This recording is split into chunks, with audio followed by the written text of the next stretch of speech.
av Magasinet möter. Idag har vi riktigt fint sällskap. Men det är också vår första internationella gäst. Så vi kommer att prata det internationella språket, engelska, hela avsnittet. Och ni är med.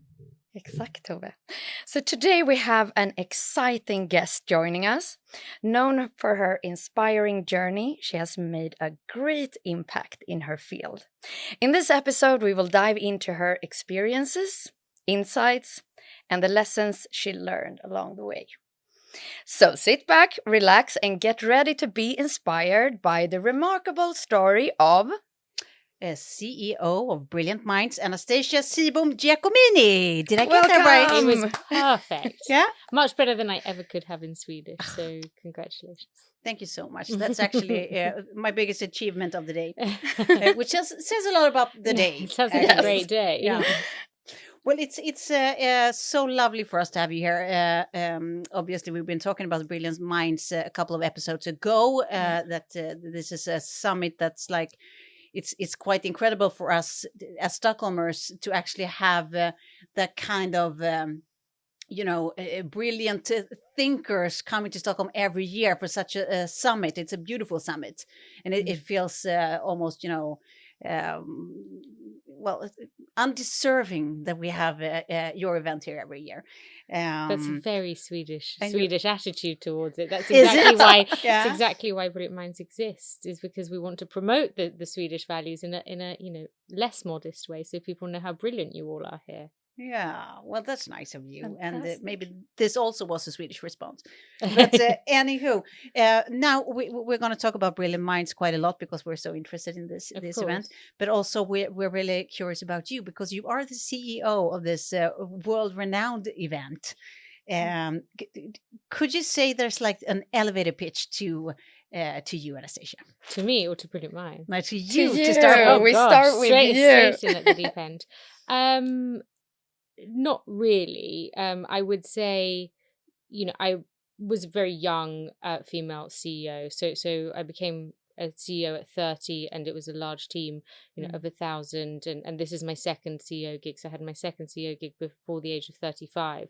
I would say, my elevator pitch is what I feel most strongly about is inspiring young leaders, especially young female leaders. Yeah, I love that. Yeah.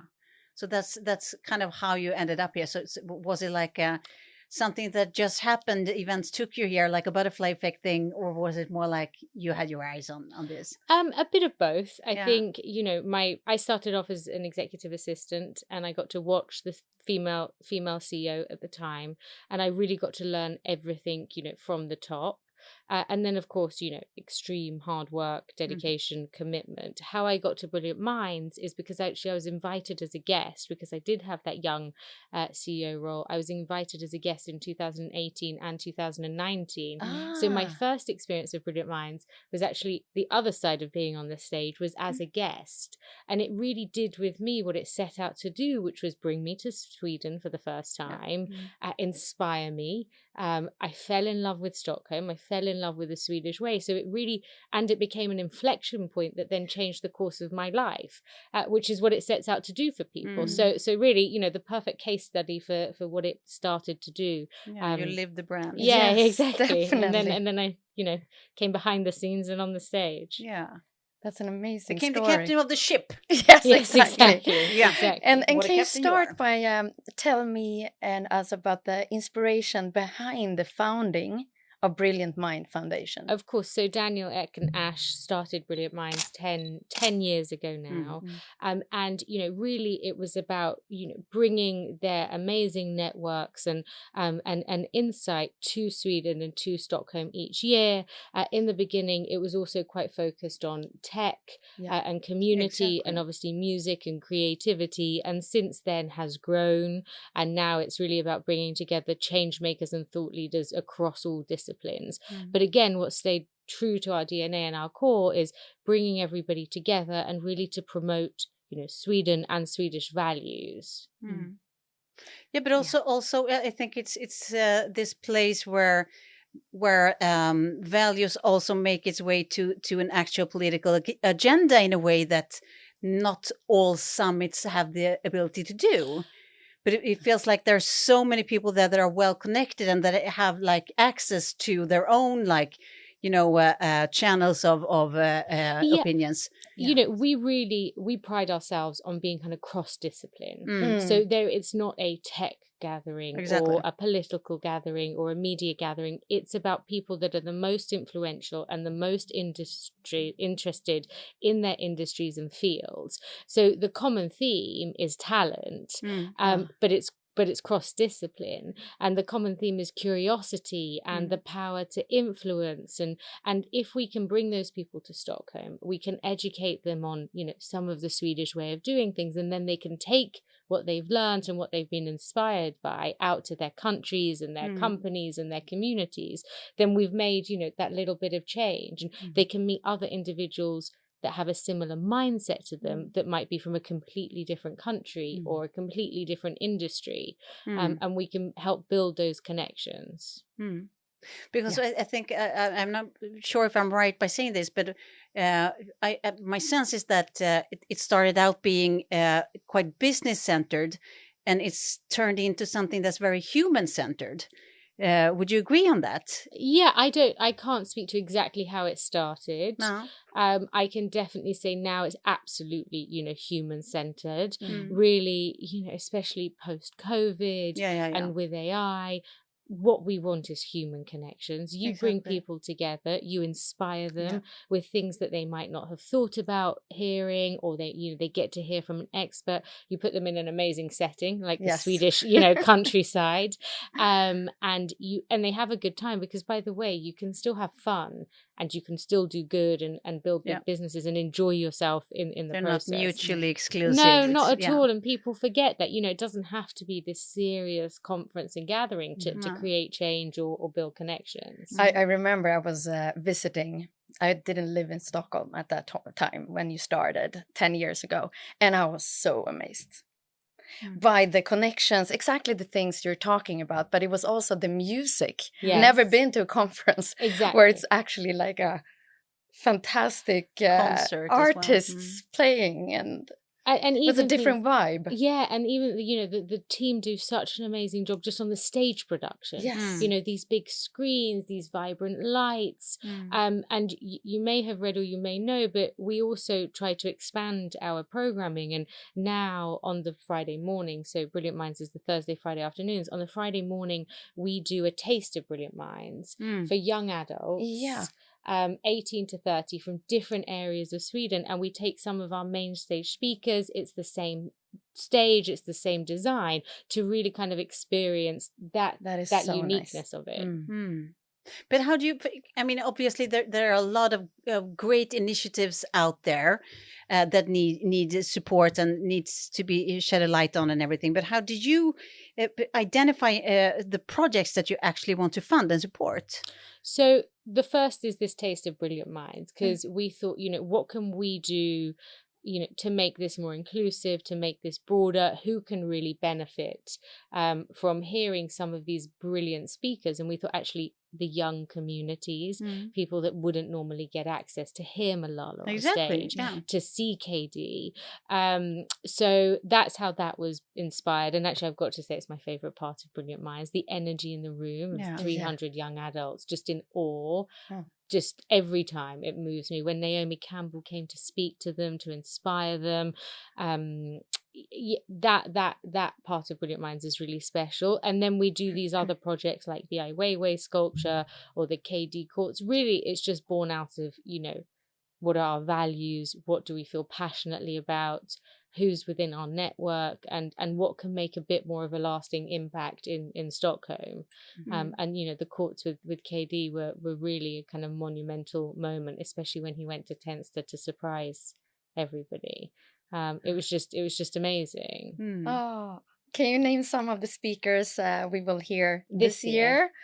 I can. Now let me see. I know one. Who? Which one? The goat. Tom Brady. Yes. We've got Christiane Amanpour, who I find her so inspiring. And she so often interviews people, but we've actually asked her, here's a sneak preview, we've asked her to do a standalone speech because you always hear her interviewing people, but she's such a phenomenal career. She has such, insights that we wanted, and that's where we try and do something a bit different each time. So she's doing a standalone speech. How did you feel about that, knowing that that's not usually her gig? I think she was excited. Yeah. She said yes. Yeah. That's yeah, definitely. And how can you take part if you're not there and I want to hear her? So speech? anybody can apply to attend Brilliant Minds, and then we review the applications. So a portion of the people in the audience for the conference are by application. We don't distribute the content because we feel that we want our speakers to be comfortable on stage, and it's more free flowing. So that's one of the reasons. However, like Trevor Noah and Simon Sinek, they chose to record their session and put it out. So more and more we're getting asked, and we're more than happy for our speakers to distribute their talks. But then the broadcasting part of it is it's their choice. Correct. And I think that's nice. I think you choose for them. Yeah, because then it's lovely. you take the edge off. Exactly Yeah. exactly that. Could you describe a recent project that has had a significant impact?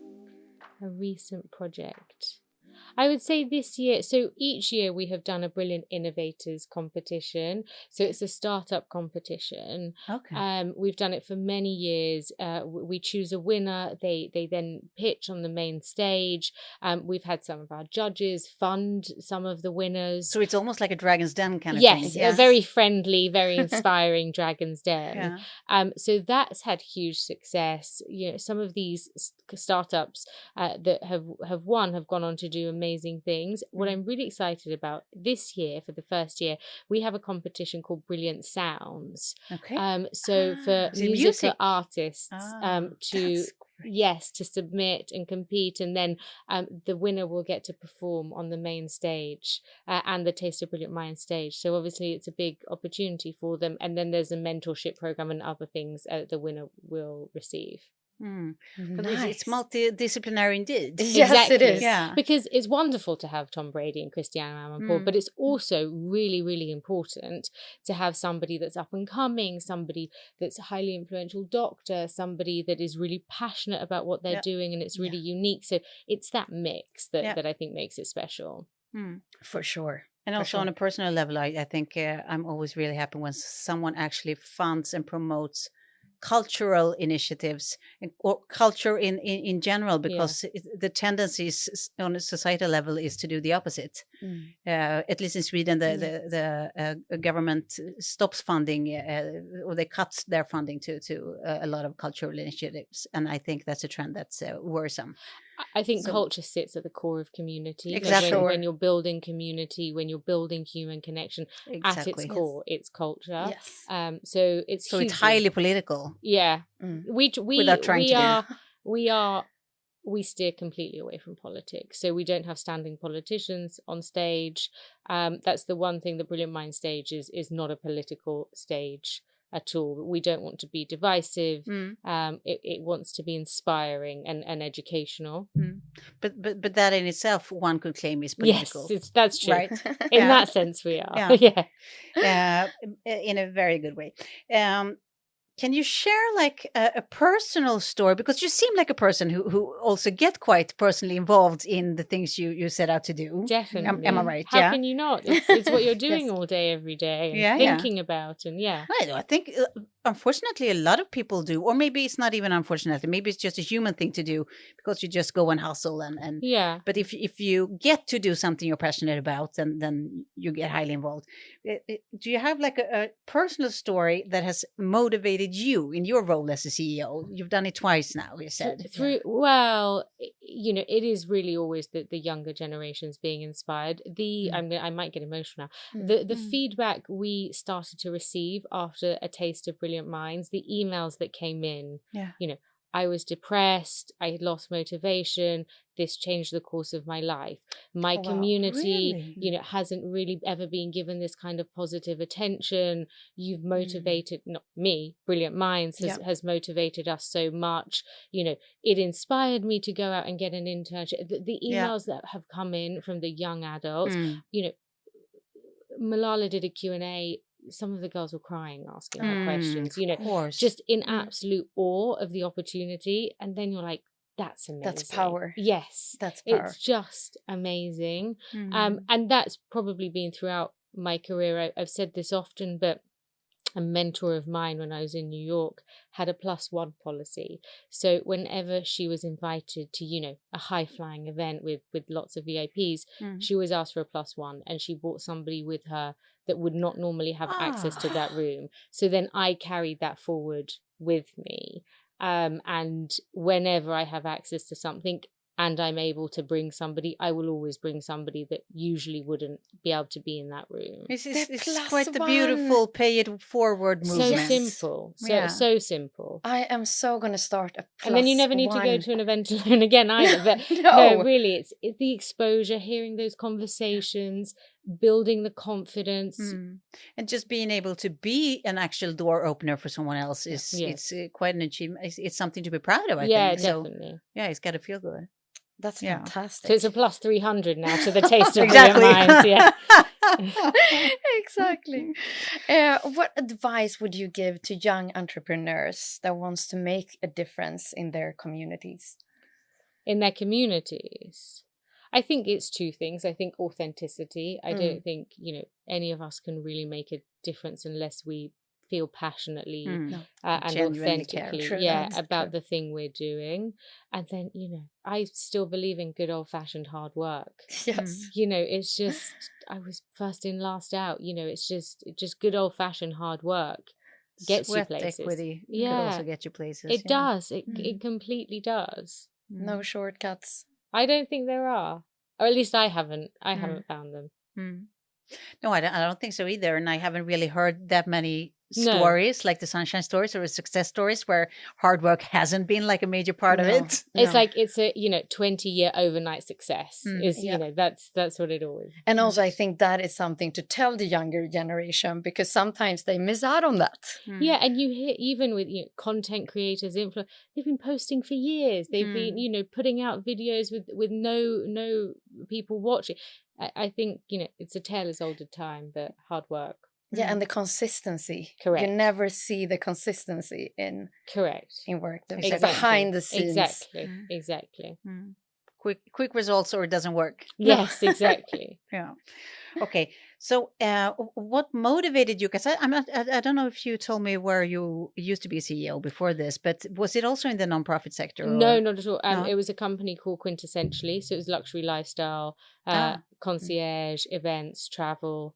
So not at all not for profit. It was luxury. Do you think that actually played a part in you turning to the nonprofit sector? Well, if I don't know how much of this podcast is personal versus business. I actually lost my father a few years after I'd lost my mother, and my father's loss was quite sudden, and it was it was then that I was like, what am I doing with my time?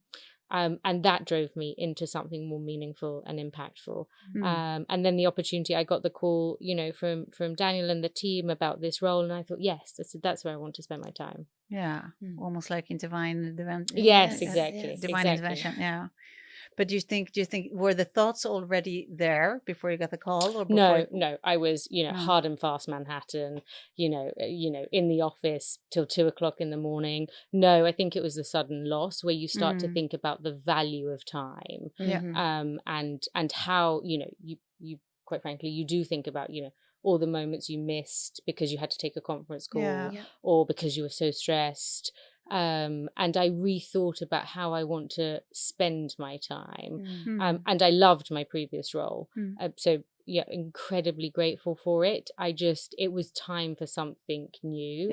And it was time for me to see myself in an environment. What would my brain think about if it wasn't just thinking about a P&L? How can I make more of an impact? That's one type of platform. What can you do with a different type of platform? Yeah. And did it change you? Does it feel different in the way you hoped? Yes, more. Yeah, everything I wish for, and really, I am a Swedophile through and through, but a huge portion of that credit goes to your truly amazing country and way of working and way of thinking. I think maybe you might lose sight of it from the inside, but outside in, Sweden is a pretty good. It's it values family time, the maternity paternity policies, the equality. It's truly remarkable. So yes, I think Brilliant Minds, as part of being a Swedish organization, everything I could have hoped for sure. That leads to my next question. So I used to live in New York, and then when you come back to Stockholm, then you appreciate so much more. It's a different country if you lived abroad and then come back to Sweden, I think. But this is a typical question you get asked when you're a woman, but I have to ask it because I'm curious. How do you maintain a work-life balance? Look, I've never believed in work-life. Work and life for me are one. I have one life, and working is part of it, being a mother, is part of it, being a wife, being a friend. So I've never seen it as work and life. I don't go home at 5 o'clock. Well, I don't go home at 5 o'clock, but I don't go home at 5 o'clock and then I go into life mode. For me, those things are always interlinked. And so many of the relationships I have might have started as business relationships, but then they're friendships. And so I don't, if I'm sending an email or taking calls, for me, it's not, oh no, I'm working during my personal time. I've never had that approach to it. I choose to do something I'm passionate about. I love all aspects of my life. And then I think it makes it easier to handle. It's also about being self-aware. I'm tired. So therefore, I'm going to switch off and rest a bit. Or I love planning the week on a Sunday evening. It gets me way ahead of the game. That's not work encroaching on my weekend. That's how I like to approach my life to set myself up. So to answer your question, I've never seen it as work-life balance. But then, so you're a good planner. I am a planner, definitely. So that's one of your things, your key skills. I love a plan. Because you have a lot in front of you now in Stockholm. Yes, I love a plan, and I love a Sunday evening get ahead of the week as well. It's funny when you just do those things that you're just supposed to be, it's your off time. And when you actually use your off time to do work stuff, you feel like you almost cheated the system because you're ahead, like you said. It's the same thing when you wake up really early, like before everyone else, and you got those 2 hours by yourself. It also feels like you probably would have achieved everything you're supposed to do that day before anyone else wakes up, and you cheated the system. Totally. And it's also, if I have to do research for somebody I'm interviewing, I can listen to their talks when I'm out for my walk, getting my exercise. Like that's where it just all blends into one. But I found, I don't know if you're the same. I find that it's really... It has everything to do with where I'm at mentally in life. If I'm at a good spot and I feel balanced, then there's no need for me to have like clear boundaries between what's a private life and what's work, especially if I'm doing work that I really love. But if I'm not very balanced, or something else has happened that really challenges me as it is and makes boundaries hard to draw, then they become more important for me to have. I do. I see that. For me, the boundary has always been sleep. I won't compromise sleep. That's a good, healthy. There was a point at which I was constantly taking 5 a.m. flights or red eyes and so on, and I just won't. Now. So for me, I draw the line at sleep. I have to, with no exceptions, have a good night's sleep, and so that's where I really sleep planning exactly and. It's as simple as that. Okay, it really is. I agree. Excuse me. I agree. So how important is it for especially or specifically women to build networks of support like Brilliant Minds, and what strategies can they use to create these connections, you think? I think it's so important, men and women, but especially women, for all the obvious reasons, to build networks. My favorite strategy has always just been say hello. Yeah. Say hello. If you're scared, push yourself to go up and say hello. Very rarely, if ever, is somebody going to, say why. No. Very rarely somebody going to be annoyed. If you go up and you show a genuine interest, I love your work, or I've always wanted to meet you, or can I ask you some advice? It takes somebody having a really bad day or not being a good person, so you don't want to talk to them anyway. Yes. So my best advice is always just go up and say hello. Be just a little bit braver than you really feel. Yes. There have been many times. I remember I was going to an event in Los Angeles. I'd recently been made CEO, and I was with a mentee of mine. And I was going to an event and I saw Arianna Huffington. Oh yeah. And I'm half Greek. Arianna's Greek. I'd always really looked up to her.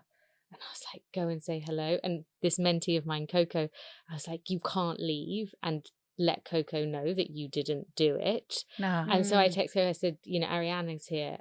And I did that because then I had to go up. And now, Arianna's a good friend and a mentor of mine. And I remember, telling Coco, you've always got to say hello. So yeah. That's my. But that's advice. good advice, Yes, actually, it because is. it's also, I think, it's a way to make excuses for yourself, not to have to put yourself in awkward or embarrassing situations, or just situations that feels a bit hard. Just to think that I'm going to bother this person if I walk up to him because I don't know him. Exactly. But a lot of the times, people actually are quite flattered that you're so interested in them or want to hear their advice. Yeah, and stuff. absolutely. Yeah. So take the chance. Be And brave. and that could start something magical. Exactly. And then my other thing to say hello would also be, just be interested. Yeah. I go to many things that have very important people and I have no idea who they are. Nobody is ever offended.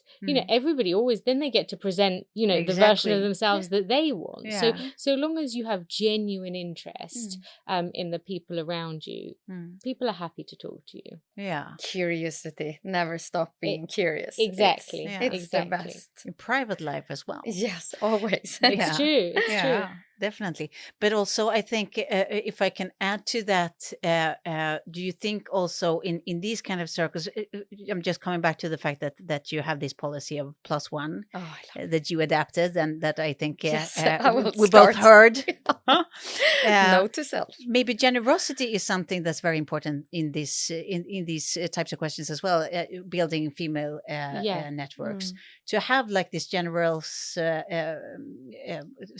do you call it? Like a state of mind that you want to share your connections with other people who needs them, or absolutely, right? Yeah, absolutely. And if you have younger people around you and you can see that they're interested in things, try and help them and introduce them to different people that they can have a different type of conversation.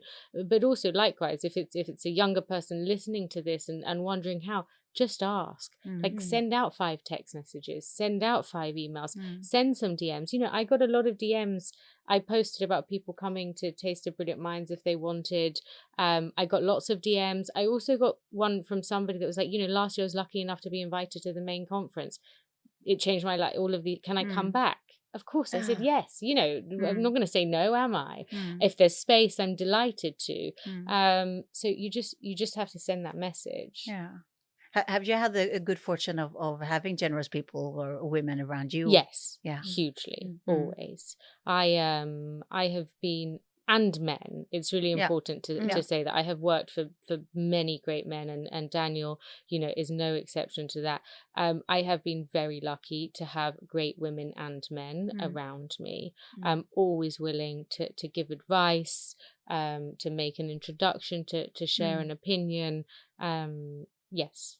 I've been really lucky with my mentors. I've also worked really hard, to find them. Yeah, exactly. And to find them and to want to have mentors and different people for different things. Yeah, because that takes work as well. Yeah. Just to identify who would suit you as a mentor and actually pursue them. I remember before I was the CEO of Quintessentially, I wrote a list of women that inspired me. Oh, tell me. It's on my phone probably still, but it was Natalie Massenet and obviously Arianna, and anyway, and I wrote down, I remember writing down, you know, their net worth, how old they were when they like had their big break, how many children they had, you know, things that I can tell you, I maybe know 80% of that list now, you know.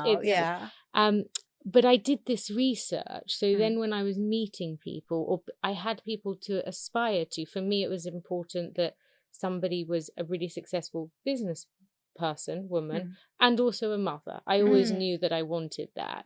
So I wanted to find people I could look up to that seemingly had, you know, had both. That was really important to me. So I encourage anyone to like do the research of people they look up to and why they look up to them. Good answer. Good answer. So just want to hear more about the women you get inspiration from. I want to hear the list, but I can and it changes with time. Yeah, it does actually. Yes, because you change with time, and your circumstances do, and your values, hopefully definitely evolve. You know, and events, and being a mother, and going through different business scenarios. Exactly. You also realize the greatness in people because you know what they've done and been through. And whilst I love, you know, inspiring young women, I do. It's really important to me to say, you know, brilliant men have really helped me along the way as well. Can you share any success stories from the past events that goes for kindness? You know, the theme you have this year is Be Kind. Gosh, there's so many. I definitely think that the community program, as I've mentioned, has been the biggest thing around kindness, and people getting internships and jobs exposure and mentorship roles. I think for me that's what it is. Kindness is contagious, and it's community. That's what I would say is the thing that has inspired this theme more than anything. Okay. Is how much the community, you know, has helped each other and other people. It's the one epidemic we're really looking forward to. Yes. And I think the theme is so good. We have this amazing, you know, talk this year. It's a couple from America. Their children, they have children with Down syndrome, and they started a cafe to employ their children and other people with Down syndrome. And, you know, that's an amazing example of, it's such an inspiring story. You know, they're not well-known names, they're not Tom Brady, but it's a story of kindness, of impact, of change. And by the way, if 10 people in the audience, if 5 people, if 15 people can take that away and go and do something inspiring in their own communities, then that's a huge positive change. No, but it's a better way of saying, because at first glance you can be like, it sounds so generic. How can it be a theme like be kind? But the more you think about it, it's also so multifaceted, and also what everything, you know, trickles down to in the end. Like it is. My whole motto in my, you know, way of being, both professionally and privately, is the same kind of meaning, but in a bit more French. It's don't be an asshole. Yeah, exactly. But I mean, it's the same. It's I the don't same think we could have sentiment. published that one as our theme for our 10-year anniversary. Brilliant Minds 2026. Don't be an asshole, fucker. But yeah, no, exactly. And when the world is talking so much about AI, as it should, and so much about you know, politics and the divisiveness of what's happening in the world, and so many catastrophes, you know, let's just come back to our core as humans, and that we need to care for one another. Exactly. And the openness, because everything else that happens tends to make people scared, and people that are scared also are the people that, you know, act more self-servingly and more aggressively perhaps, and all of that stuff. But it's be kind is also a way to you know, encourage openness, isn't it? Exactly. Exactly. Okay. What legacy do you want to leave behind from your work with Brilliant Minds? From my work with Brilliant Minds, I would love Brilliant Minds to continue to, you know, leave its physical mark in Stockholm. I'm really proud of the Ai Weiwei sculpture of the courts. Yeah. I love the public initiatives. So I would like to continue to do more of those whenever we can. If we can take some of those Swedish values out into the world and educate people on the way that you approach equality and you approach innovation and sustainability, whilst it might not be as measurable, I would love that to be a legacy of Brilliant Minds. Fantastic. Do you think most participants, I'm thinking about the international ones, actually have the same cohesive look on what the Swedish values are? No, but that's why we try. We always have Swedish speakers. We always have Swedish talks. We filter everything through that lens of does it ladder back up to our values and what we're trying to educate people on. I feel so flattered just by being Swedes. Yes, being exactly. a Swede, when you talk about that that way. We wish it was more often. But you have different initiatives. I mean, we met this spring with Moderna Museet. Exactly. And I guess you're doing more in Stockholm, more and more in Stockholm. Yes, exactly. We're always trying to. Yeah, we're always looking at interesting projects, and obviously Carsten is a speaker this year at Brilliant Minds as well. So yeah. Okay, so and we met at a different event. Yes, we did. The party scene. It was exactly. It was the ELLE Gala, actually. It was, yes. Yeah, and I think I had we met. I think post a couple of champagnes for me at least. Maybe Lena, I think, introduced us. It was Lena. Who's been I have to say, just an incredible supporter of mine and Brilliant Minds from day one. She's great. Yeah, she's. Talk about a person who's very generous with her, and a woman that uplifts other women. 100%. Just we need more Linas. Yes, we do. Yeah. I am Lina. It's going to be the new, the thing you put up on Facebook. Yes. Okay, so on a more personal level then, because you're a woman who have achieved quite a lot already, and you're not 60 years old. I mean, you're young still. So you have to, because you were saying yourself that, you have to remember to have fun as well. Yeah, things have to be fun at the same time. How do you, because the funnest thing I know is celebrations. Yes. How would you celebrate your achievements, whatever they may be, small or large ones? Do you have like a way of actually? Oh gosh, I'm much more simple than that. I'm a country girl at heart. Yeah. Put me in the middle of a field, without a person or a house in sight, and I'm happy. Just Wellingtons and just nature, peace and quiet. I love a good time. Obviously, I'm half Greek. I love the ocean. I love it. Middle of a field with a horse and a dog and family and a picnic, just nature, countryside. Obviously you're very lucky to have lots of it here. We will invite you to a crayfish party, maybe. Perfect. In the archipelago. I've never been to a crayfish party. Okay, there you go. Accepted. And I'm staying on after Brilliant Minds this year, so I'll be around. Oh, fantastic. Well, it's a done deal then. Yeah, then you have an invite. Yeah, 100%. Me and Tove will take you for crayfish. Perfect. I can't wait. 100%. Can you share a lesson learned from? Because you're still human, so I guess you two have your share of failures, or Is there a lesson you want to share that came from one of those failures or? Yeah, I burnt out. Oh, you did? Yeah, I did. Yeah, I absolutely did. The classic story. I worked too much. My thyroid completely, fell apart. Mine too. Yes. Thyroid sisters. Exactly. Which is why I won't compromise on sleep. I managed to, get it back on track through nutrition and lifestyle and other things, but I really had to slow down. Yeah. I had to relook at the way I approached my life, my stress. So yeah, I didn't take good care of, this thing that we have to live in, the vessel. Exactly. Our entire lives. So I wish, I hadn't burnt out, because now then, as you know, especially with something like a thyroid, you have to be extra careful. And that's ever evolving. You touched on motherhood, everything was great, and then postpartum hits, and there goes the thyroid again, and there Exactly. go the sleep and all of those things. So it is always evolving, and you grow with it. It was nutrition the first time around with burnout in postpartum. I actually found nutrition, meditation the first time. Breath work I lean into so much now. That's really helped my stress levels. It helps me have a really deep sleep.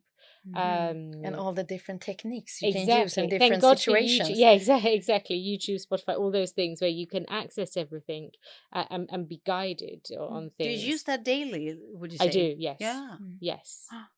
Wonderful. It's so even though we are on a path where we probably want less technique in our lives, or digital techniques in our lives, it's still very helpful, I find, with those apps. That's when I love the accessibility and the affordability is just everybody can, not everybody, many people, and probably everybody listening to this can absolutely access a free guided breath work, a free guided meditation, and those things change your nervous system. Exactly. Yeah, that's what we need. So that's the lesson then, would you say, that put your limits down before they're put down for you? Yes, before they're an absolute necessity. Yes. Listen to your body, your mind, and then you can be your own healer as well. Yeah, well, that's actually funny that this has nothing to do with Brilliant Minds or your achievements, but just talking about the thyroid, because that's what I learned as well, that it's a very physical thing, but that you know so little about, and that you think everything that's like a disease kind of thing, or bodily malfunction, you think there's other medicine, or there's nothing. But with thyroid problems, I learned that most people I know who have it, they actually, like you, learned how to regulate it just by eating a certain way, exactly, or living a certain way. Exactly. And there's so much more we can do than just classic medicine. And of course, there are some problems with thyroid or otherwise that absolutely have to have medication. Yeah, definitely. But for me, I wanted to, it was very clear. It was just after my father passed away. I was running a big company. I knew what was impacting it. And I said, give myself 6 months to see if I can get it back on track. And if not, I take the medication. Thankfully, it got back on track. Oh, wonderful. Congratulations. Yes. But, it takes discipline. It takes, as you say, gluten-free and keeping inflammation under control and those things. Exactly. Not as much coffee as I would like. No. Exactly. Yeah, you got water here today. I know. I drink coffee every day. I would like to drink coffee all day. So that's the part of being Swedish that you don't fully embrace. No. I'm agree. I would drink coffee all day long. I stop at around the afternoon. Cinnamon rolls and cinnamon rolls. Exactly. Last question. I'm always curious. How do you keep inspired? Do you have any hobbies or activities or anything that what advice would you give to keep inspired? Look, I read a lot. Oh, you read a lot. I read what do you read? Oh, mostly I would categorize them as self-help books, but across different things. I just started Tolhart's, now, whatever it is, The Power of Now, which I can't believe I've never read. But I just started that. But it can be anything. Right, I go through different phases of being interested in different things. So obviously, I went through a breathwork phase, which is why I'm doing breathwork now. Now I happen to be really into positive thinking, and I want to retrain my brain to lean more positively, and I want to start to be more present. So I've ordered 6 books that fit that category, and slowly, the summer's coming up, I'll start to work my way through them. So I love reading, and then conversations with other people that are interested in a variety of things, and learning through them. Well, people are the most inspiring thing there is in the end. It is the best. Absolutely. And now we got inspired by you. Thank you. That was the perfect sentence. I agree. They are. People are the most inspiring. And that's a good end note. Yeah, let's end on that note. We're Yes. so happy and honored. Yes, to have thank you here. so The much. pleasure is all mine. Thank you for everything. And good luck. Hope you have a beautiful event. And Thank you. I think I heard you say that next year we're super invited, right? Yes, That's what you said. Yeah, definitely. wonderful. I did. That's all I wanted And to now hear. it's on tape. So Now it's it's on perfect. tape. Exactly. Thank you so much. Thank you so much. Och tack för att ni har tittat. Vi hörs snart igen och då blir det ännu mer inspiration. Det är vad vi sysslar med här. Tack för idag. Tack för idag.